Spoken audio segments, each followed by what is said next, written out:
what's happening, Jets fans? This is GreenBean in the middle of a mess. You see, I'm at a truck stop.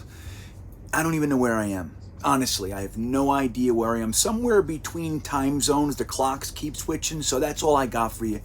But I'm here. I'm catching up on my Jets news, and there are things happening that I just can't believe. Before we get into it, I want to remind you about a couple things. Number one, if you end up digging the video, go ahead and hit that thumbs up button, that like. That lets YouTube know, hey, this guy's okay. Maybe we show him to more people.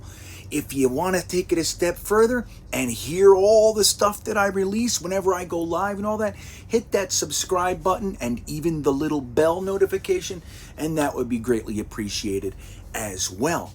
So here we are right now when I'm recording this. It's the night after the first 3 days of free agency, Monday, Tuesday, Wednesday. And here we are, and I'm looking over everything. I'm driving all day. It's hard to get the news. And I gotta tell you, I am not only happy, I am surprised, blown away. And let's get into a couple reasons why that would happen. Number one, on day one, we went to Cincinnati and we poached their tight end, Uzomah. Great move. And the way that I look at it is that he's coming in so we can get rid of either Griffin or Brown. Maybe we don't re-sign Croft. He's a free agent.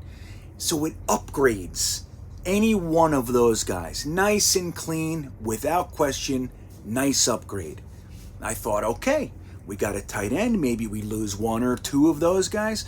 We still got Yeboah developing, and we're going to go into the draft, grab one, maybe two. And then we turn around today. We go to Minnesota, and we take the guy. Listen to this.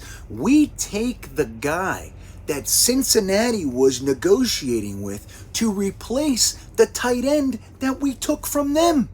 They were in active negotiations with this guy, the Vikings tight end, to replace the guy we took, and we went and took him too. So we just brought in two vet tight ends with playing experience, with years in the NFL. We know what they're going to be able to give us, and they're both young. Tyler Conklin, the guy from the Vikings that I'm talking about, he's only going into his fifth year. He was a fifth-round pick, and he's literally just taken a step forward every single year. We know he's a very strong blocker, in-line blocker, so he does that job. He could be called a blocking tight end, and that's essentially how they used him for a large chunk of his career. And then 2 years ago, he had a bunch of catches, looked like, hey, maybe this guy's got some hands. Last year, he has 61 catches for 593 yards. You don't have to love these guys, but let me just tell you what Joe Douglas did. Without question, instantaneously, we now have the two best tight ends that we've had since Dustin Keller.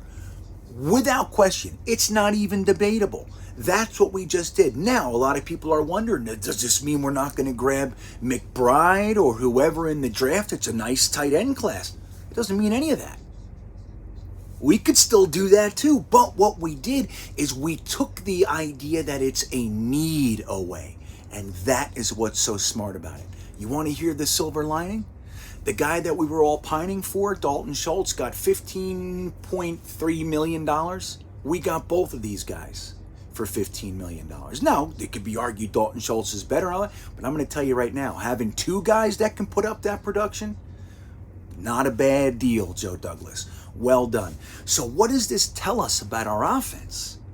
It tells us that last year when they tried to shoehorn Wesco into the fullback and they tried to get Croft involved, but he was always hurt, and Ryan Griffin, but then he's hurt, and then Daniel Brown just can't do it. It's telling us right now that they recognize that that didn't work, and they want to run a 12 and or 22 personnel, which is having two tight ends on the field.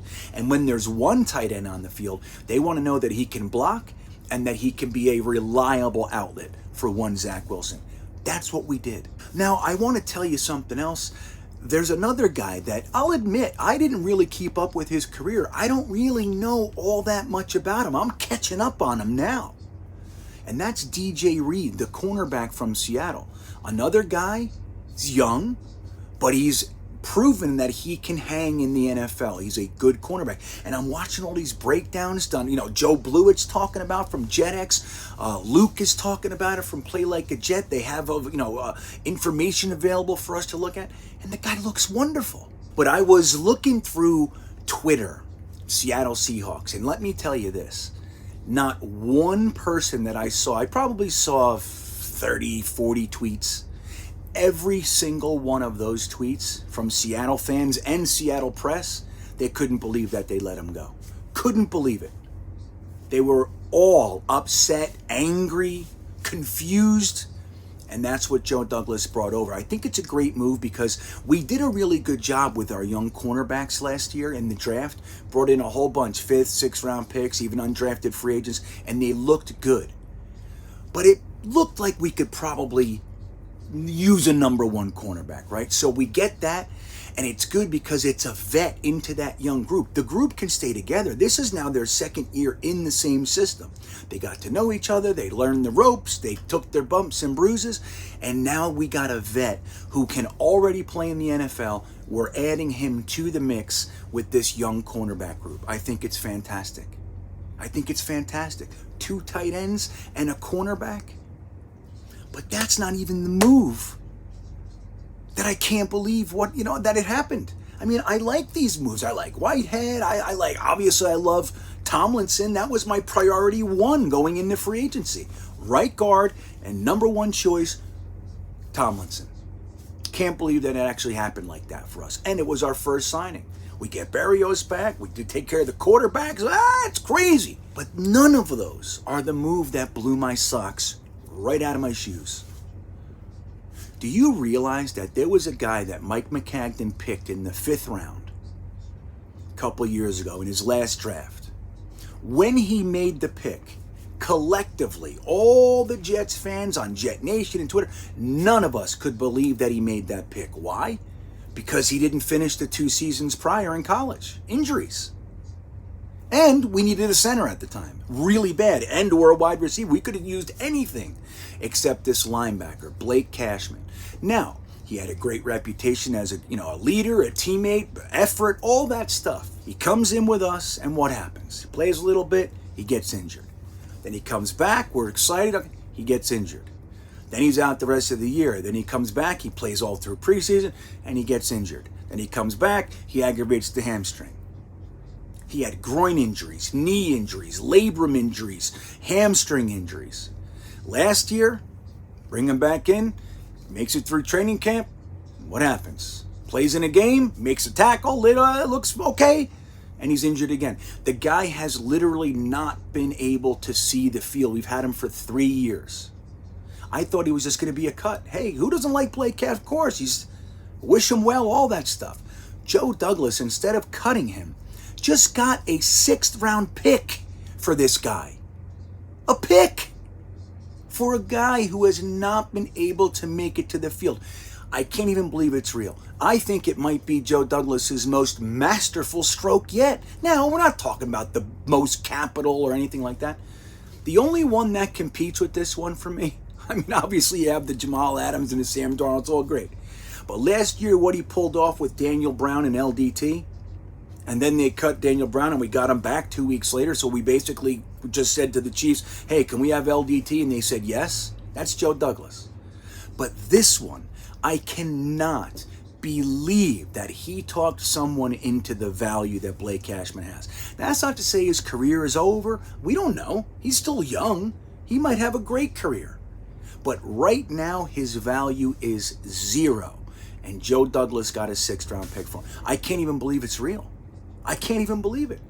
We just added 2 tight ends. We took care of our cornerback room, our safety, our right guard, the biggest hole on the offense. We took care of all that. And then on top of it, Joe Douglas says, oh yeah, that guy that we were going to cut, I just turned him into a 6th round pick. And if you don't like 6th round picks, don't forget Joe Douglas actually knows how to use them. So, what do you think? Are you surprised by the Blake Cashman trade? Can you believe it, Jets fans? I can't. So I have to go to bed. I got about 8 hours of driving tomorrow. But I'm going to tell you, I'm in a good mood for this. I don't know if I want to be able to sleep. I'm excited. So let me know what you think about this trade or the other signings in the comments. It's going to be fun. It's going to be fun going into the draft, Jets fans. I can't wait to hear what you think. Have a great night, and go Jets.